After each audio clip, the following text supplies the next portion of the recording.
Hey everyone, how's it going tonight?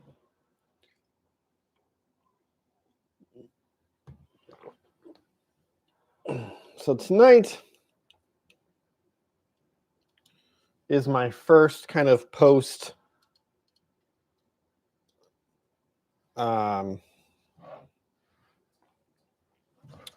post op session work session.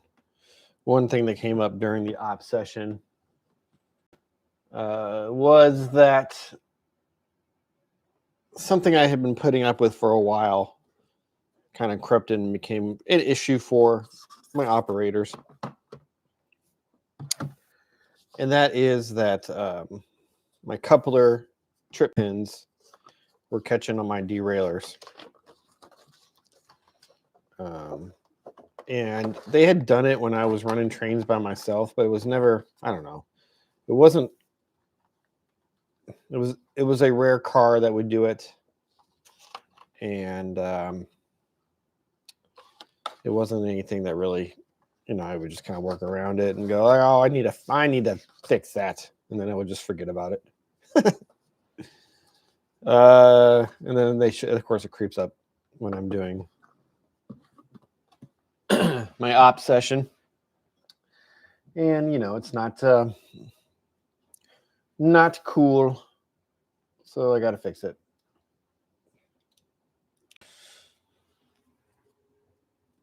So that we don't have that issue again.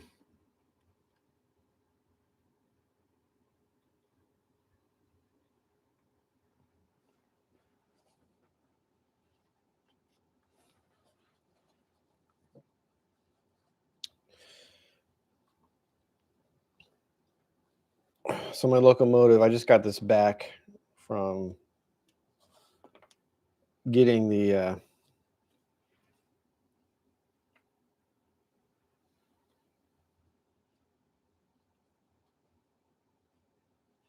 decoder installed.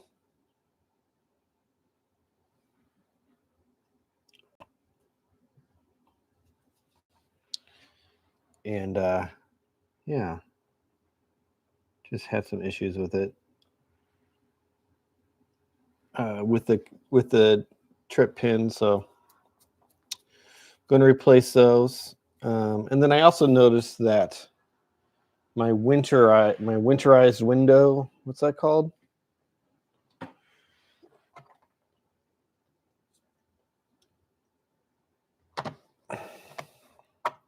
It wasn't glued in there, so I gotta glue that one in too.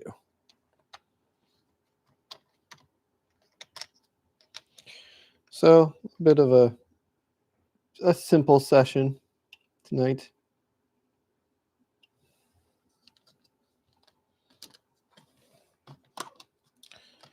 We're going to do it to the locomotive, and I think I'm going to tackle my Atlas cars first, just because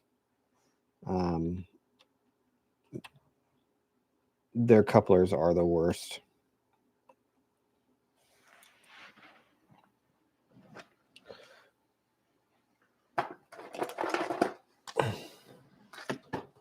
Of all the couplers I own, Atlas is the worst. Hey, I've got cat hair all over this locomotive. I've only had it back for a couple of weeks. I've barely run it.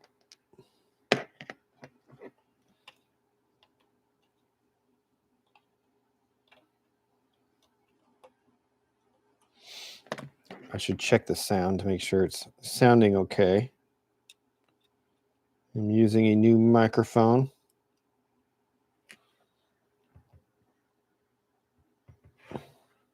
It's funny, for this YouTube channel, I have bought a ton of microphones and not a single camera. All right. And it's good to get rid of these McHenry couplers anyway, just because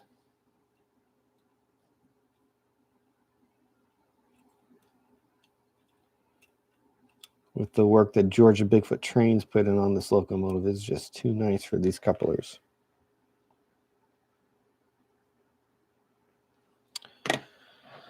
Okay. Now I gotta find my I should have had everything set aside before I started the stream.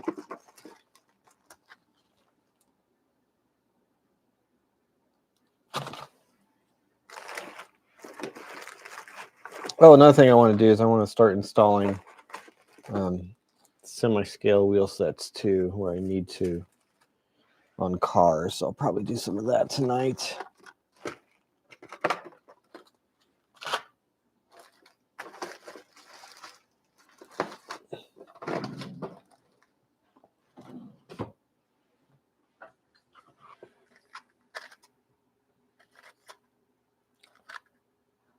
Number 158s,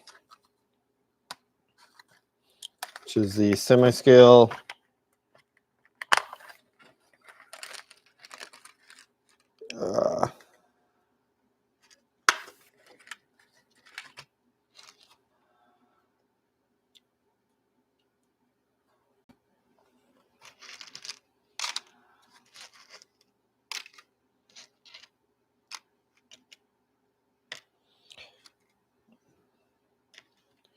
I think so 58 is the is a scale head coupler, right? And then 158 I think is in reference to the 158 being that they're the whisker spring. So they have, can I show this to you and can you see it? I don't know if my focus is going to work necessarily on this, but there's a little whisker wire, like a cat's whisker, coming out of each side of this to act as a little spring. And what that does is just helps center your coupler. So the Athearn ones, you can see them better on there. These are plastic on the Athearn ones.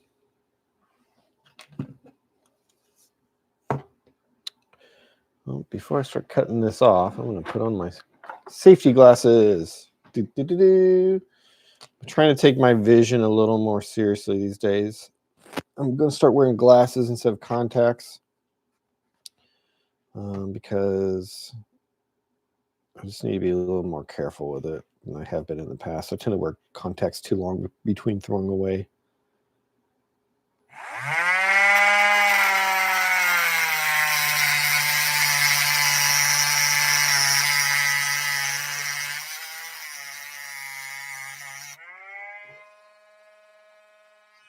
Ooh, that's hot.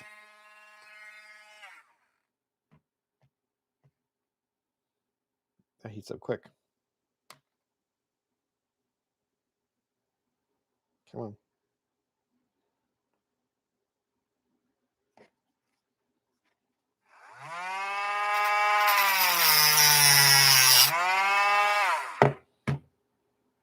So I don't clip them.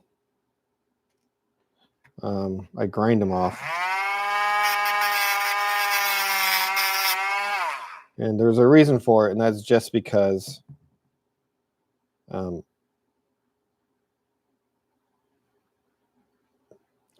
it's hard for me to clip them.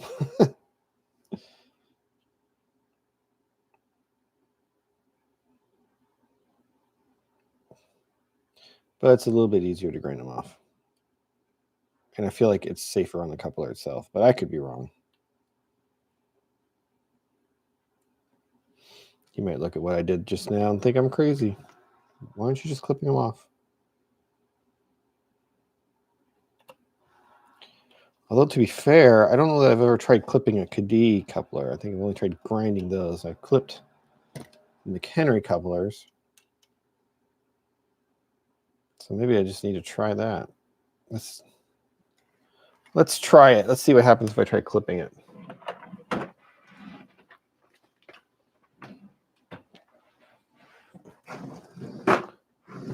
First, I gotta find my clippers. There they are.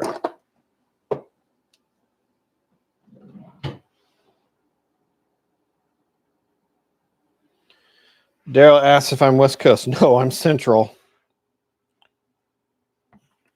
I am Central, so it's 10:56 for me right now.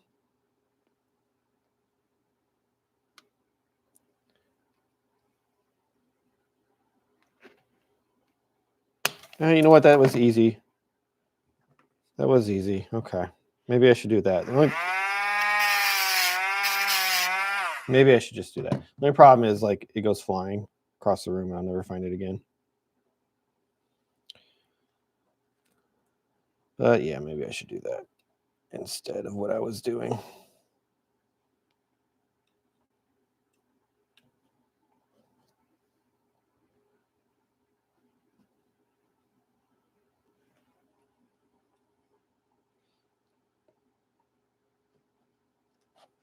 Seems harder on the McHenry. I don't know if it's a different metal or if it's just because I was doing it while attached to the locomotive. I don't know. Or the car, I should say.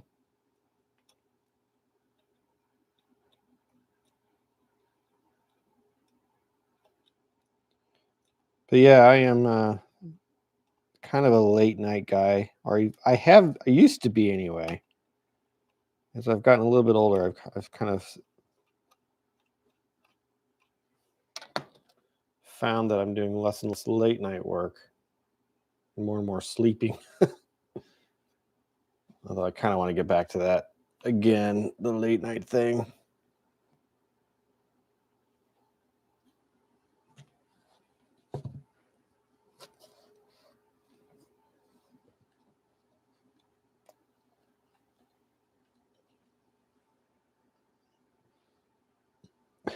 Sorry, let me put this in a camera in a better spot than it's been. Apologize for that. Okay, so I'm always nervous about those sunshades.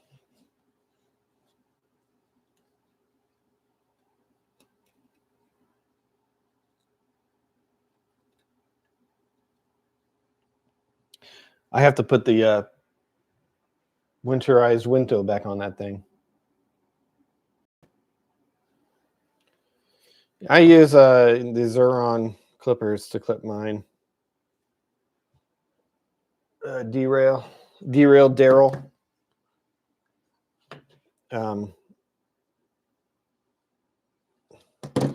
I've destroyed a couple of Xurons though, clipping metal, but I guess that's kind of what they're for, right?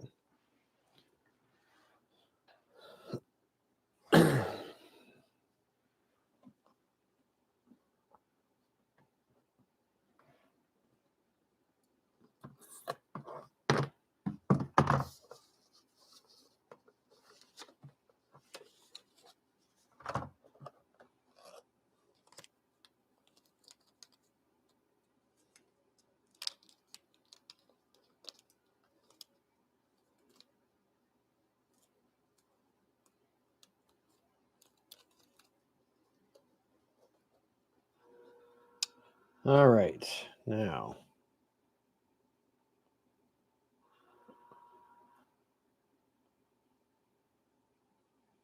Okay.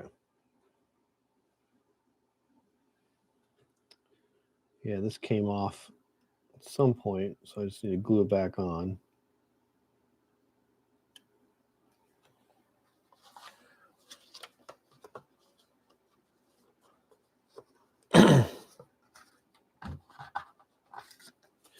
I'm going to do a lot of work to this locomotive, a lot of paint work, a lot of weathering, additional details, MU hoses and the like.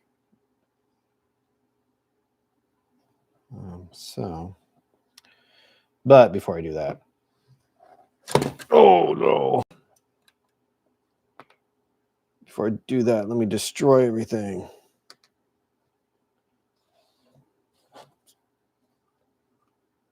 Here, let's do this. Let's do that.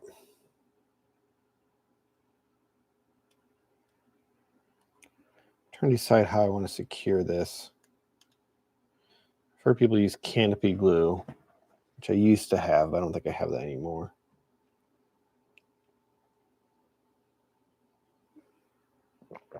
I don't know that I necessarily want it to be permanent.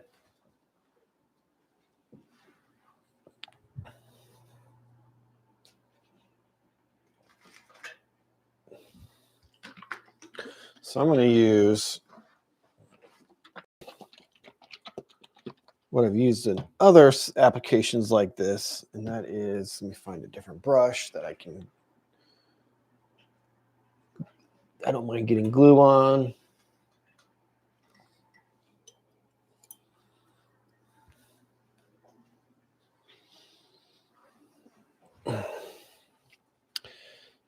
Liquitex Matte Medium. This will give me a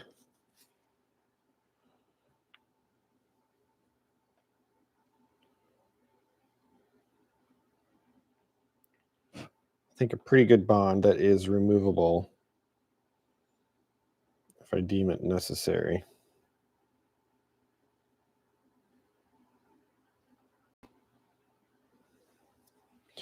And it dries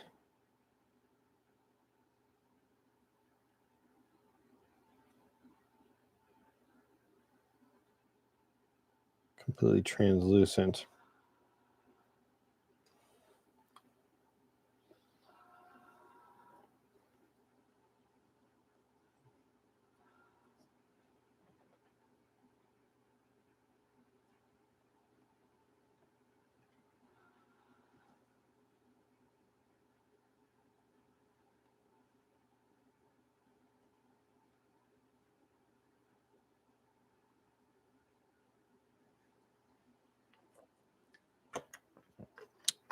And it's still removable.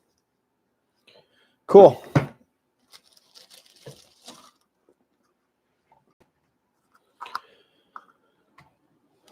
All right, I'm actually taking that Locomotive to a friend's house in Chicago. He's going to kind of help me with taking a look at it along with my proto throttle and just doing a little bit of fine tuning, I think.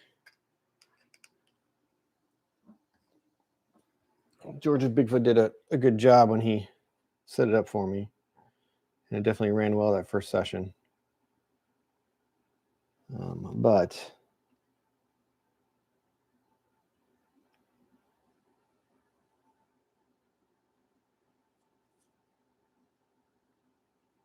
I'll let that dry. I think there could be just a little bit more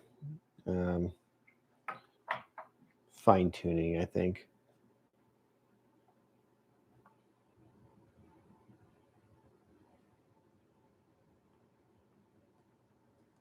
So we're going to do that on Saturday. All right. One car down. Awesome. Let's get some more cars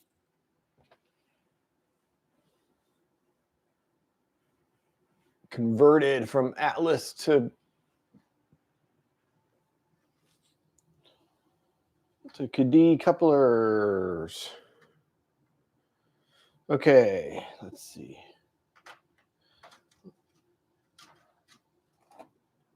Let me find my greatest offenders.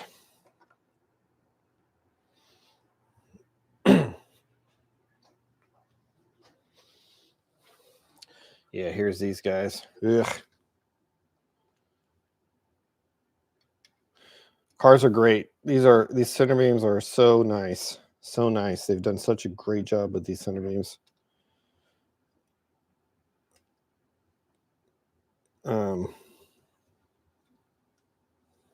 But these couplers are what the kids call hot garbage. What I like best about these center beams is they are really sturdy. I need a smaller Phillips head. They're a really sturdy car, and you can really kind of knock them around quite a bit, and they hold up very well.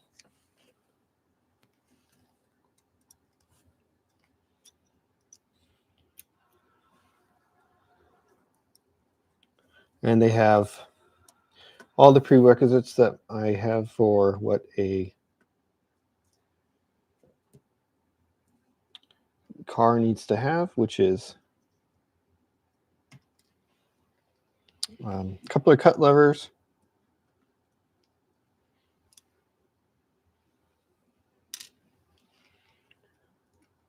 air hoses,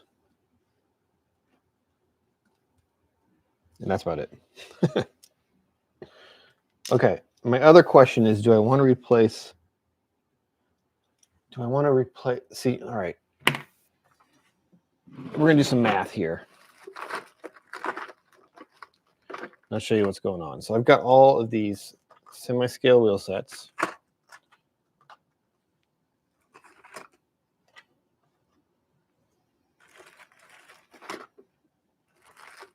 I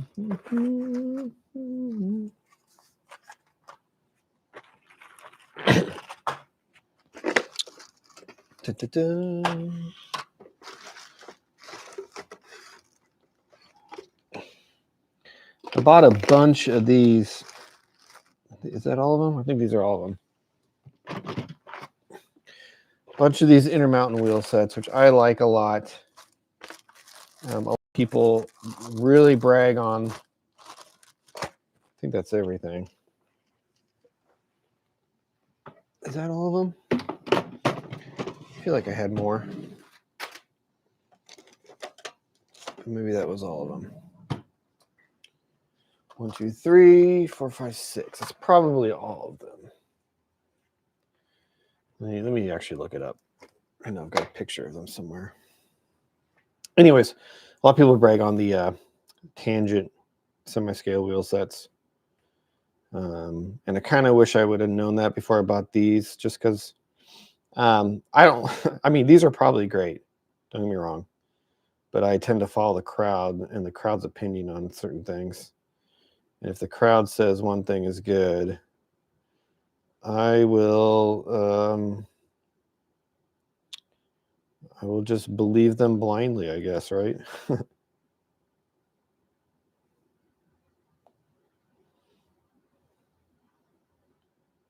Am I going too far back? I believe I am.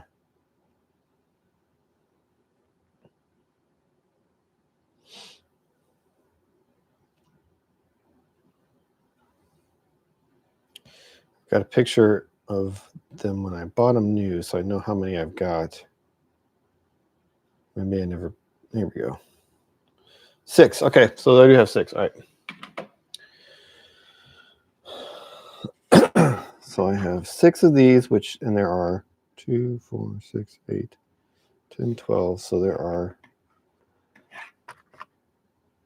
6 cars worth per package. And I have 6, 12, 18, and 18 cars worth of semi-scale wheel sets, depending on if they are 36 or 33 inches. And I do not know which I have right here in front of me. Are they 36 or 33s?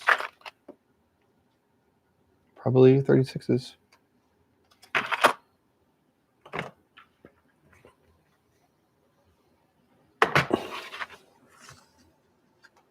Oh, I'm ignoring chat. Intermountain, great choice. I do like them. Center beams are one of my favorite. They are one of my favorites too. A large part of why I went with the Pacific Northwest in the area I did was because of the lumber industry. I find it fascinating and cool. And all of those things. Okay, these are 36s. Okay, so I have 18 cars worth of 36. And I got a lot more than that on the layout. You know what? Let's just do it. Here's my thinking. I was thinking, do I replace every car with semi-scale wheel sets, or do I just do like the ones where they really show up really good? Because I'll be honest. Actually, you know what? Let me measure these to make sure they actually fit, because I've had that issue before. I'll be honest, on certain cars, you cannot really tell that you have semi-scale wheel sets. But for like hopper cars, tank cars, cars where the trucks are really exposed, they do look really nice. But for trucks where it's tucked underneath the truck quite a bit, it can be trickier to tell. I'm just measuring them a little bit here because I know with Atlas, it's not always necessarily just drop in and we're good. But these actually look like, yeah, they look pretty good. Ooh, and they're rolling nice too. They're rolling way better than the stock ones are. Okay. That's cool.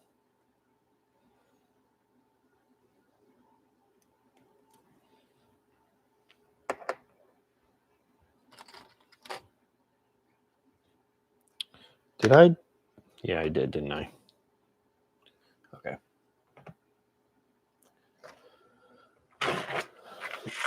Here's my little box of cars I've already replaced wheel sets on. You can see I got some extra wheel sets actually still here that I have not replaced all the way yet. Anyway.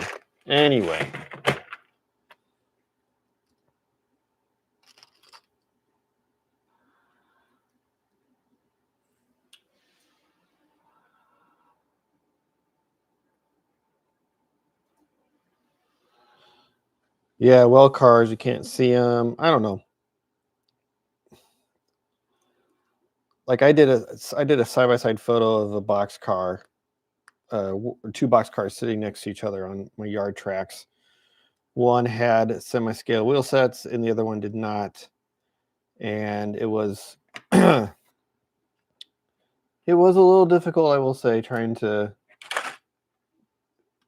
go, seeing them and going, aha, that looks so much better because of those semi-scale wheel sets. And then my other concern is that I have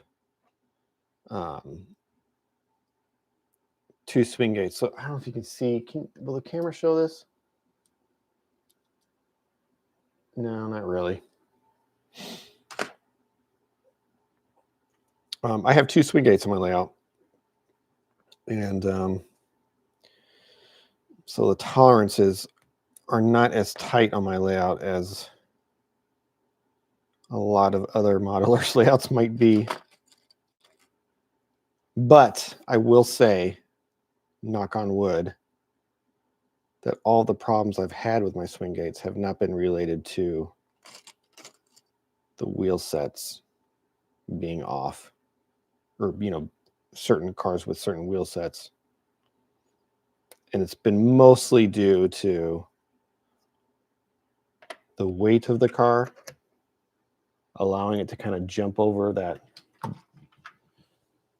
gap and jump off of the tracks. So I'm not going to be able to, replace all these wheel sets all at once on every car. So if I start to see a problem with my swing gates that is wheel set related,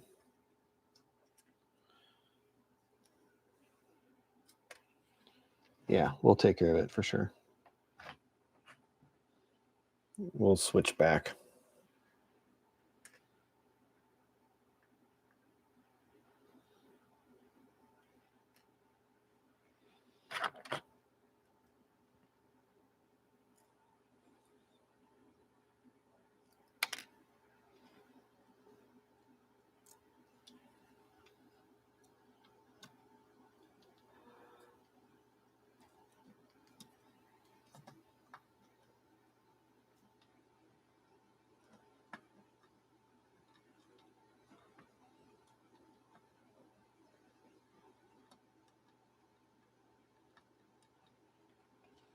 Come on, what am I doing? Here we go.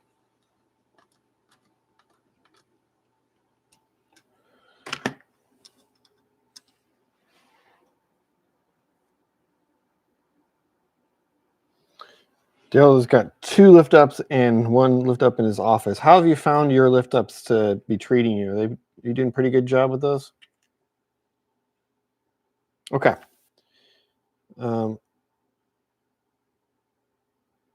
Oh, interesting. So one thing I did not expect was that the Atlas center beams use the same size coupler as a standard coupler. And I had anticipated they would use the long shank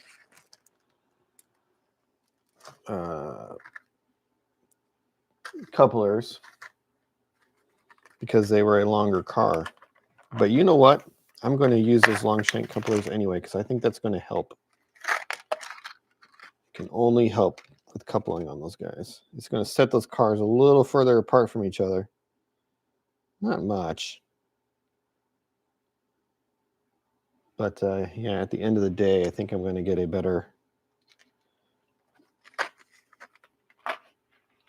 better result having done that.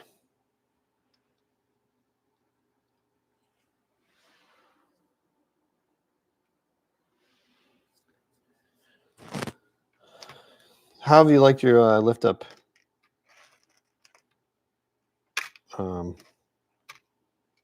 gate? I've seen some really nicely engineered lift up gates that make me rethink trying a swing gate.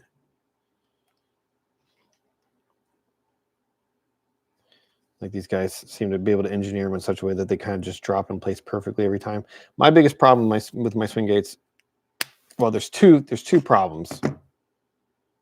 First problem is that in the summer, the wood swells and they kind of adjust themselves and misalign the tracks, which is fine. It just means I got to go back there once a year and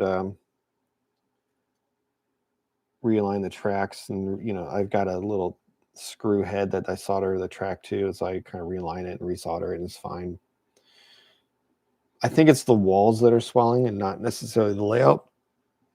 The walls are moving a little bit, and it's causing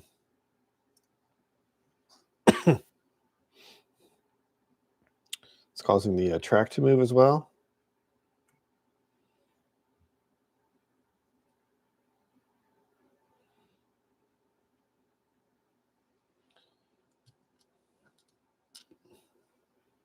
But that's not the biggest problem. The biggest problem is that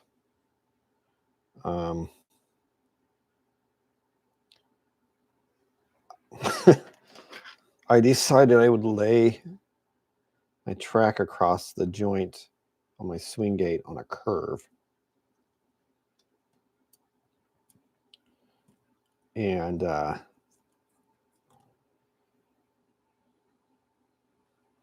that's not a great idea. And I didn't really quite grasp why that wasn't such a great idea until I actually started operating with it. The spring doesn't seem to want to spring very well with these. Is it just too tight?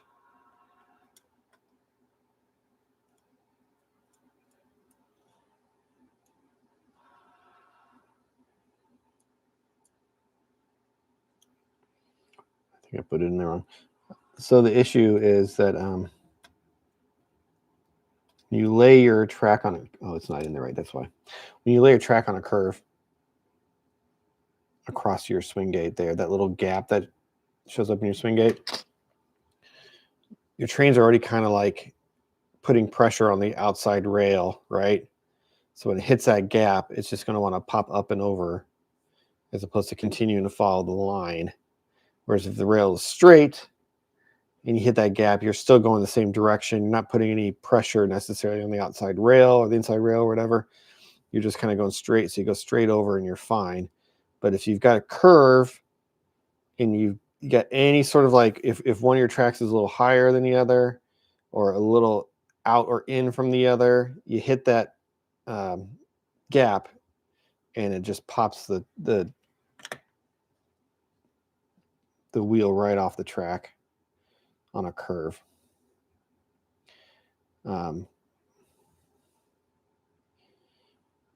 I think my layout, and that's why having a heavy car helps a lot on swing gates like that, because it's just going to be less. It's not going to be as light, so it won't pop off as high as it would otherwise, or it won't bounce around as much as it would otherwise. So weight is good, and it's gotten better. This just doesn't. Is it the coupler pocket? Yeah. Okay.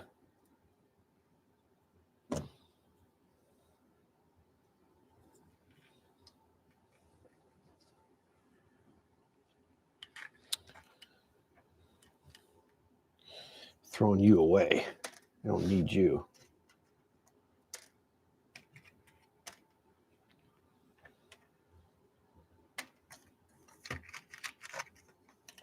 So if you're going to lay a swing gate, do it on a non-curve. That's what I've learned. There's a spring lane here. Make sure my coupler has a spring on it. Yep. Yeah, don't put a curve in there if you can absolutely help it. I probably did the best I could with what space I had available.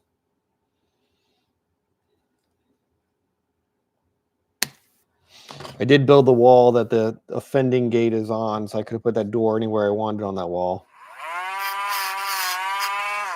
But I wanted as much room dedicated to scenery and track work as I could, so I chose to put the door as far over to one side as possible, which meant it was going to be on a curve no matter what I did.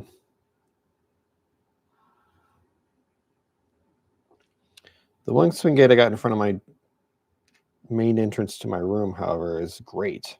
I've never had a problem with that one.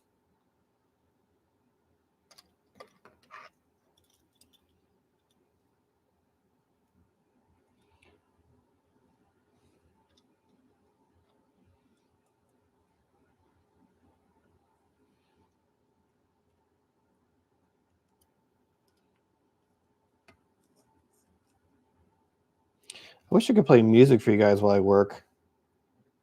Give you something to listen to other than me. I don't know, maybe you find that annoying. Maybe I should put on like a second section podcast or something. I think those guys would be okay with it. Cool. Look at that.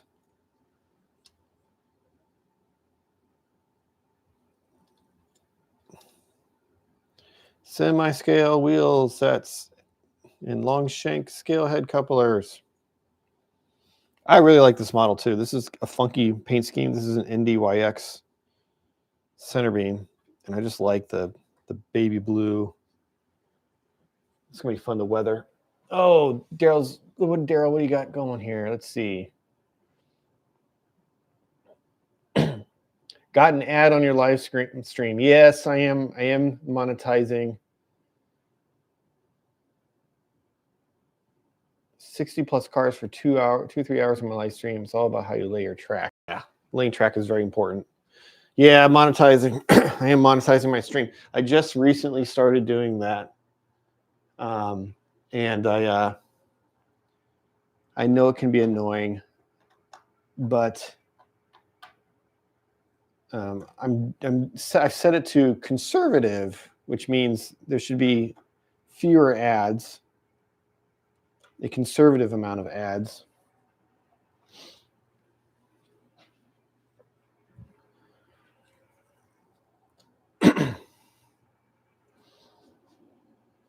Yeah, those semi-scale wheel sets look really good, even on the center beams. I'm going to add them to all of them. All right, this one I've already put new couplers on because I had one break.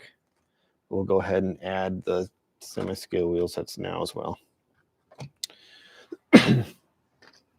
But yeah, I think the main reason why I started monetizing my channel, and I know it's annoying. Oh, I don't know if you've seen content before I had monetized, but were you getting ads at the beginning of my videos, even though I wasn't monetizing it? I ask because I've got YouTube Premium, so I don't ever see anyone's ads.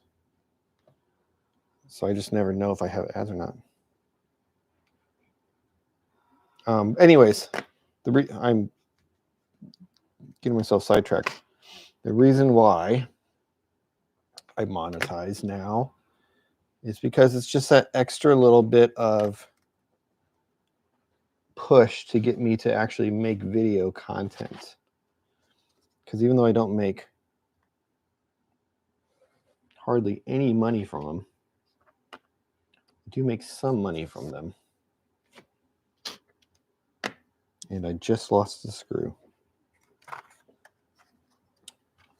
And if I can buy like, you know, a new car a couple times a year based on my ad revenue on my channel, that's just the extra little bit of incentive to get me off my butt and actually make videos. Because I am, oh, there's the screw. I am otherwise a very lazy man.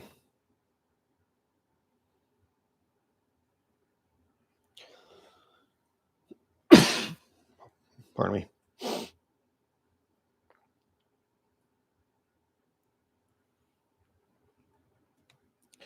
It's not a lot. You'd be surprised at how little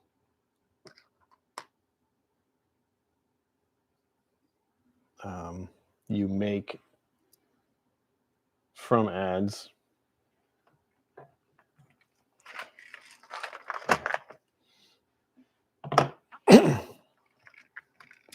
I don't think any of even the biggest channels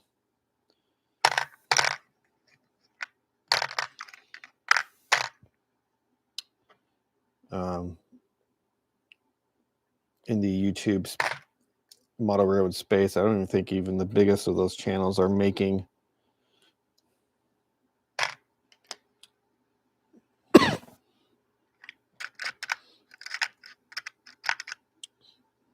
you know, any kind of real money.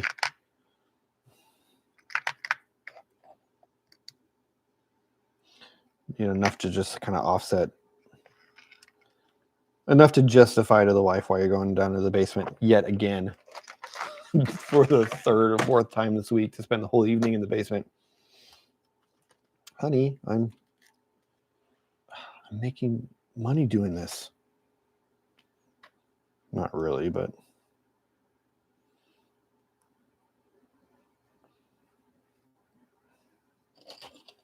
it helps justify it.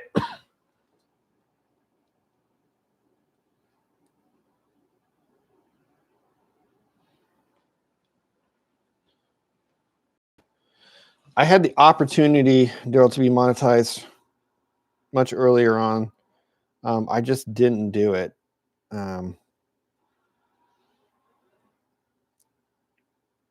So I am doing it now, though, because it seems like, you know, everyone's doing it. And I don't mind people trying to, you know, there are some people who don't do it because they're so worried about like what somebody will say about them for trying to monetize their content. And I think that's kind of ridiculous. Like, just do it. Just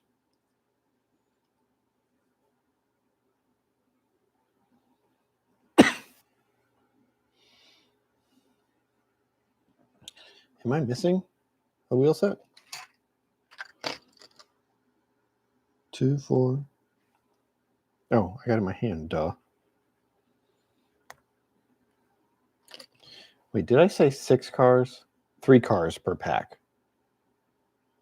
Okay. So I have enough for 9. I need to buy more semi-scale wheel sets. Do not have nearly enough. Tangent, you will be hearing from me soon.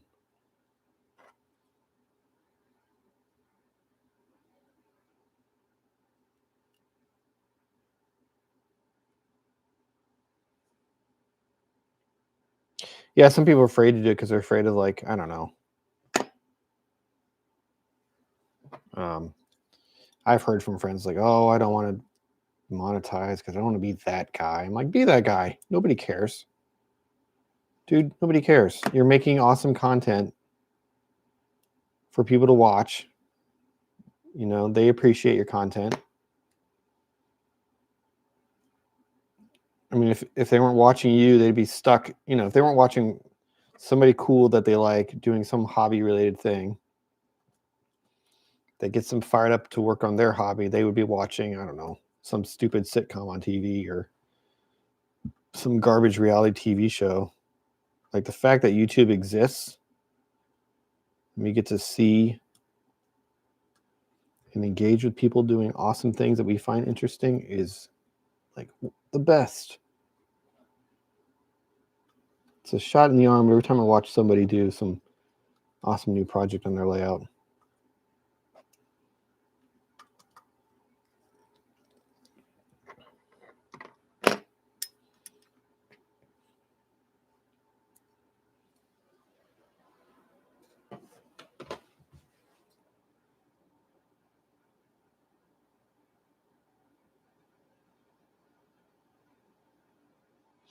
Wow, Daryl, you do really good on your channel. That's much better than me, that's for sure. I probably have seen your stuff before. I seem to be subscribed to basically everybody. I'll have to check out your channel just to see, but if I was making that kind of money, I would be much happier.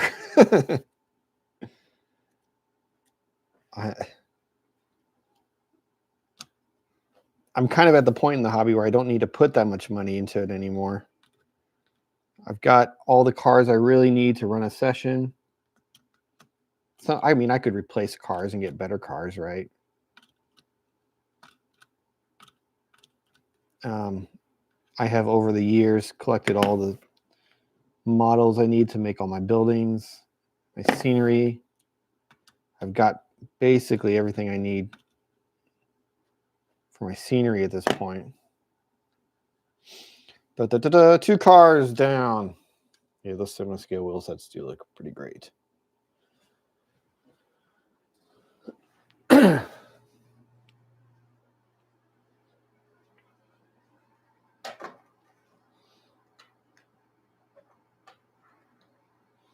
Although I will say, when I am working on my scenery, I am finding that I am spending quite a bit of money on it just because I have to, if I buy something for, like, because I'm working on one small section of my scenery at a time, right? So if I'm buying,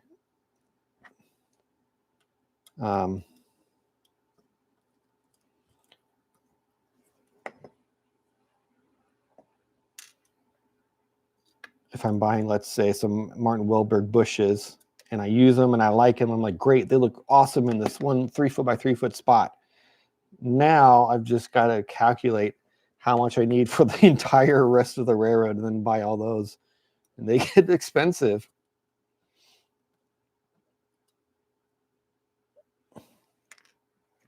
Scenery is probably the cheapest thing that you do to your layout, but man,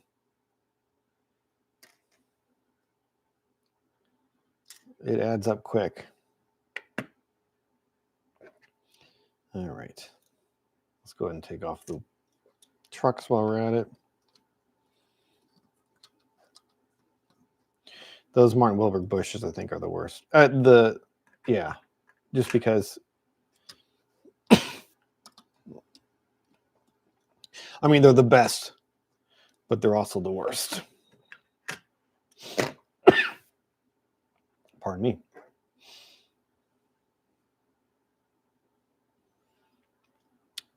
What am I doing? I'm getting these guys out. They look great.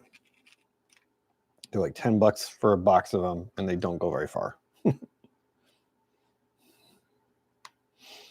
I'm layering on a lot of bushes and static grass and tufts. Tufts are also very expensive. Just lots of little textures and colors, and so I'm probably at the end of the day, I'm probably going to put about maybe 4 times what the average modeler is going to put in a single little section as far as like scenery materials go. So, but I have chosen that for myself. I have no one to blame but myself.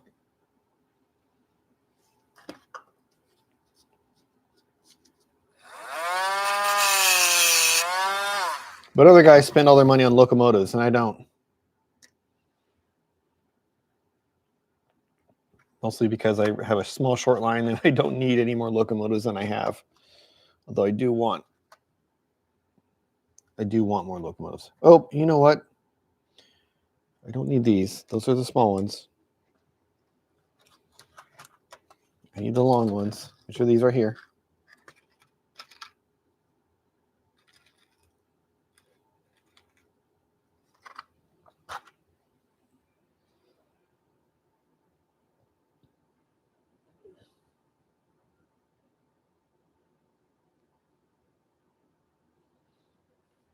Hey, Gary, working late. Yes, I am working late. My kids are in bed. My wife is passed out on the couch. It is prime hobby time.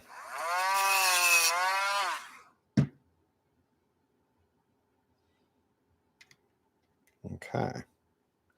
You go back into here with your friends.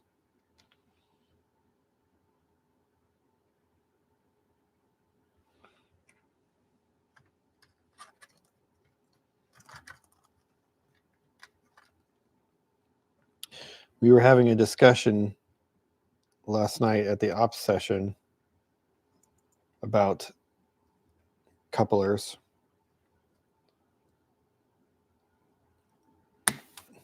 And whenever you talk couplers, the question of sergeant couplers always end up coming up.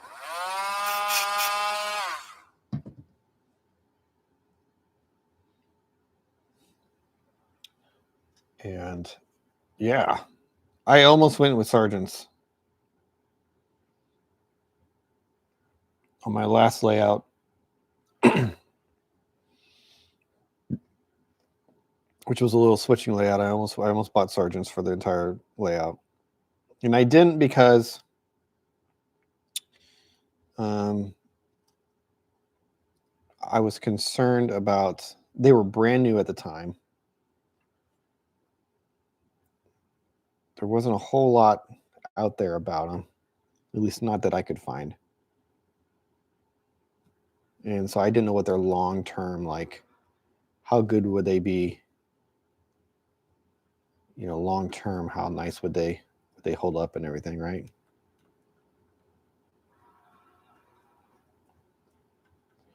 I'm gonna have to make more adjustments to this once I get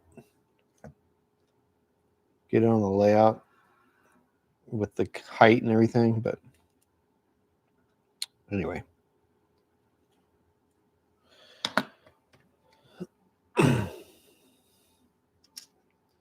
And it seems like some of my fears about sergeants are true, in that they're a little finicky and they can kind of lock up on you.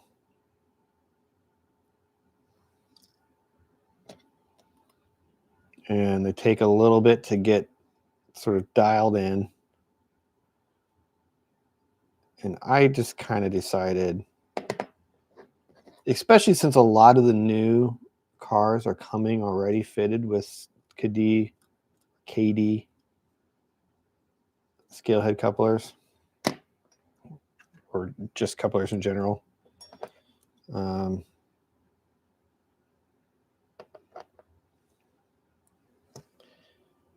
Yeah.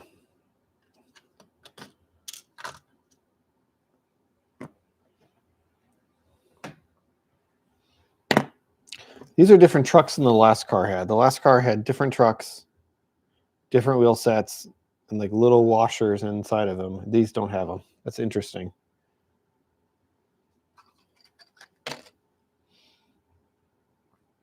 Anyways, I decided at the end of the day, I'll just go with the Cadee scale head couplers. Those are tried and true. They've been around for decades. I think as long as I've been a model railroader, people like them, people know them. And I think they look pretty darn good. Are they prototypical? Nah. But I'm an operator. Yes, I want the scaleness, but I don't mind if they look a little off for the purposes of good coupling, good operation.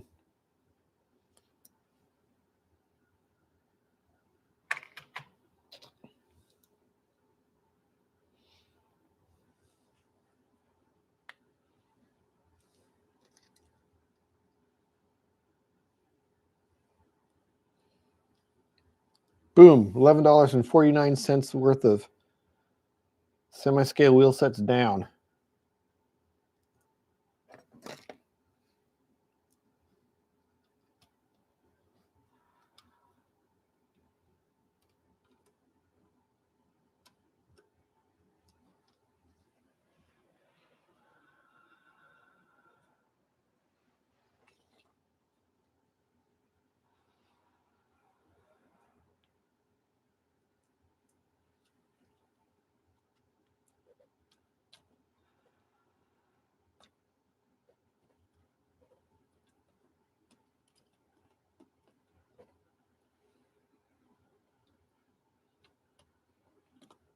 It's the same thing for me with as with the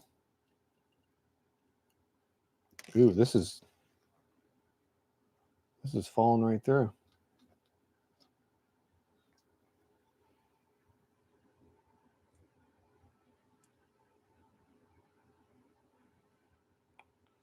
Huh.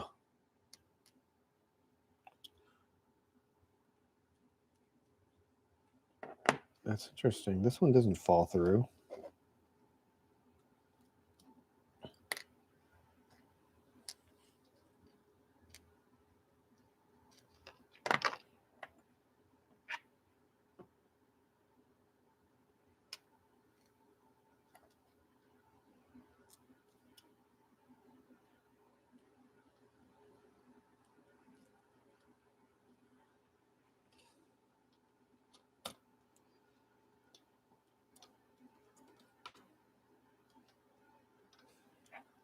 Same thing with ground throws for the turnouts. I am using Caboose Industry ground throws versus like finger flicking them. And purposes of that is just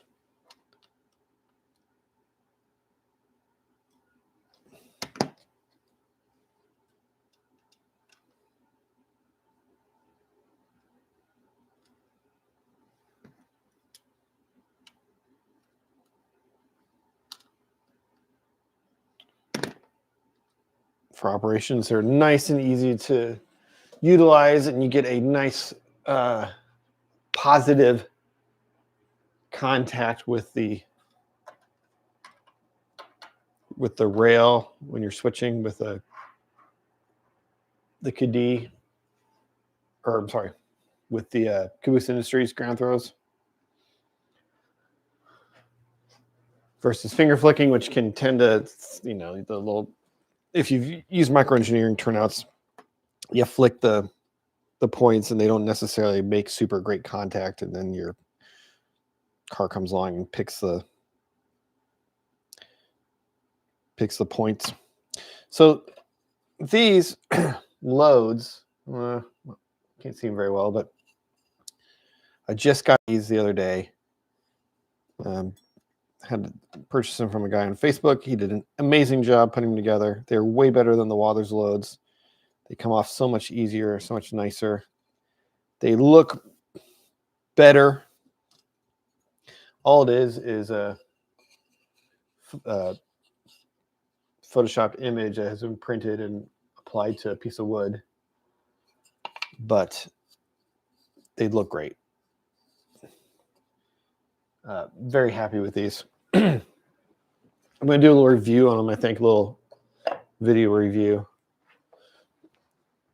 I don't know if you've used the Wathers loads, but they're not made for coming on and off the cars. They stick to that, they attach together and then they do not come off.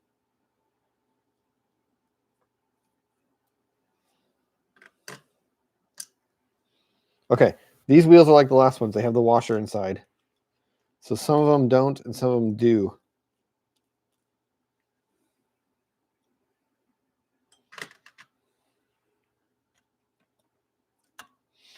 So at some point, Atlas made some changes.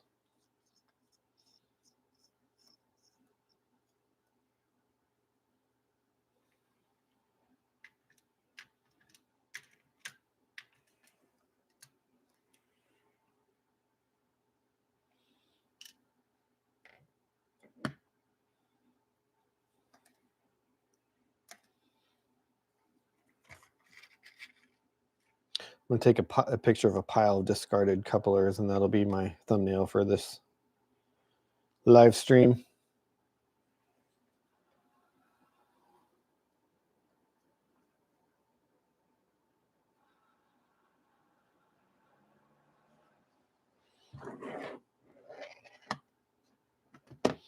Yeah, I mean, finger flicking works for you. That's great. The Pico ones are here are really awesome turnouts.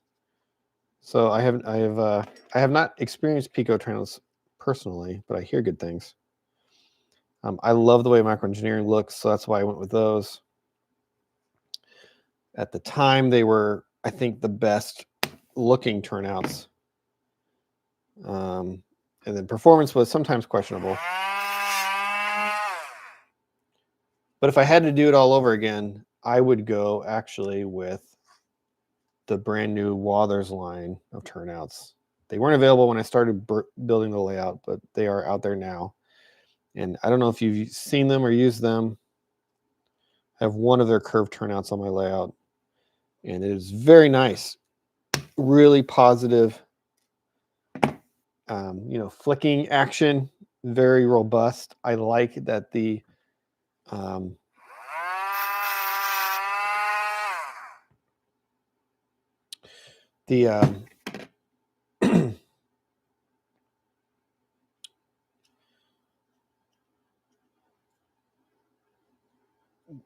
the pickup, I guess, or what do you, the little place where you would attach the wire for the frog is on the outside of the rail and kind of like just like there, as opposed to like with microengineering, you had to either solder it to the frog and then kind of have it visible, or what I did was I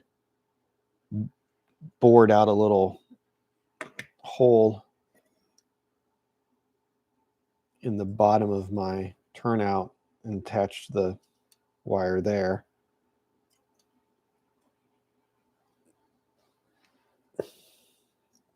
Anyways, those Wathers turnouts are very nice. And they look great too. They look really scale.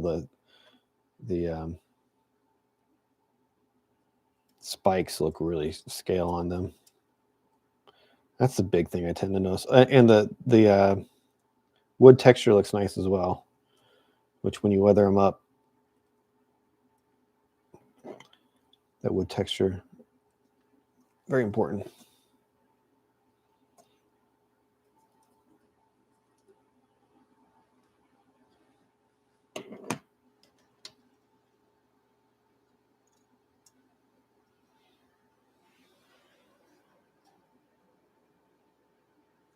Coming from Atlas Code 100, Pico was an upgrade. Oh, I bet. My first layout was Code 100 Atlas. Of course, that was back in 94.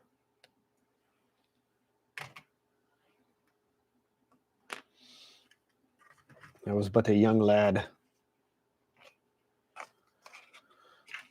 I'm actually still using Atlas Rail. My staging track is all Atlas Code 83. And I went with Atlas because I thought I would save money over Intermountain Flex Track in my staging with the Atlas Flex Track, but it ended up being about the same as the Intermountain. The only difference is with Intermountain, you bend the flex track and it stays in place, whereas the Atlas will like kind of flop around and want to go back straight again. And I don't know if that's a positive or a negative. I haven't decided. I haven't decided if it's a good thing that the flex track is easy to bend and wants to straighten out. Because, when you bend microengineering flex track, it holds its shape. It also kind of, it's trickier to get a nice smooth curve versus Atlas. Atlas is way easier to get a nice smooth curve on.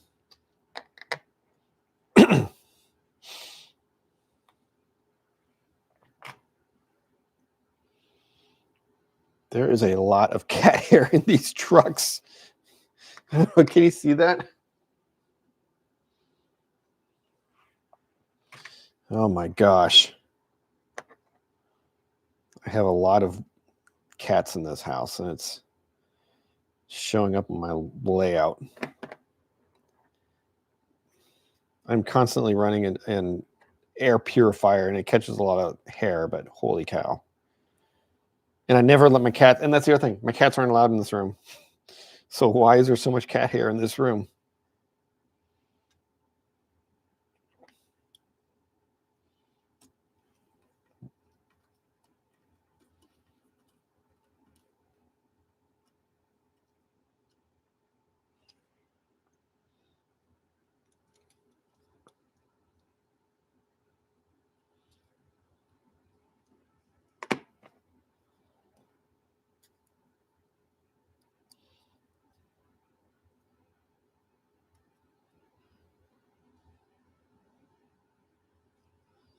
It's so interesting to me that some of these have completely different truck and wheel set from the others. I purchased them only a couple of years apart from each other.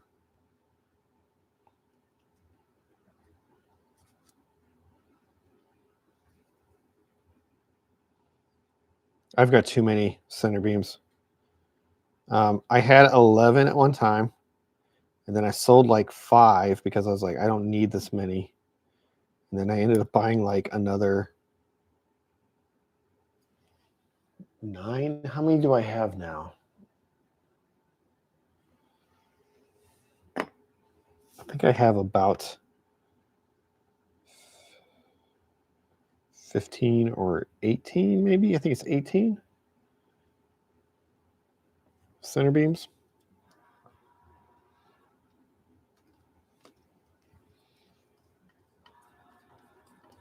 I'm getting one of those Rapido ones just to test them out, see if I like them as much as the Atlas ones. I'm a little nervous because I like the Atlas one so much, and I like Rapido as a company as well.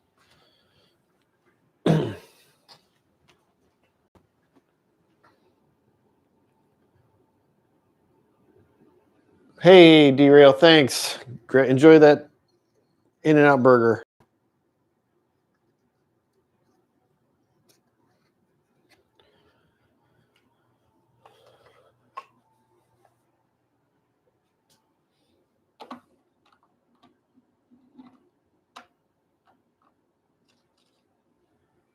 Cool.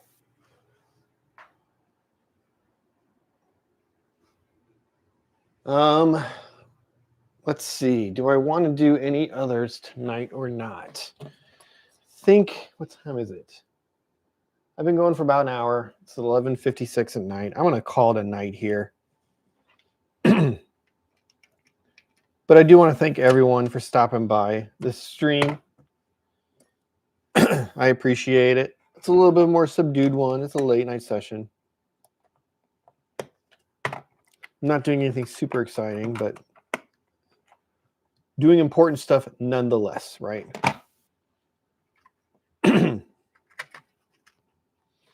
is important to have good couplers, good wheel sets on your trains, on your cars.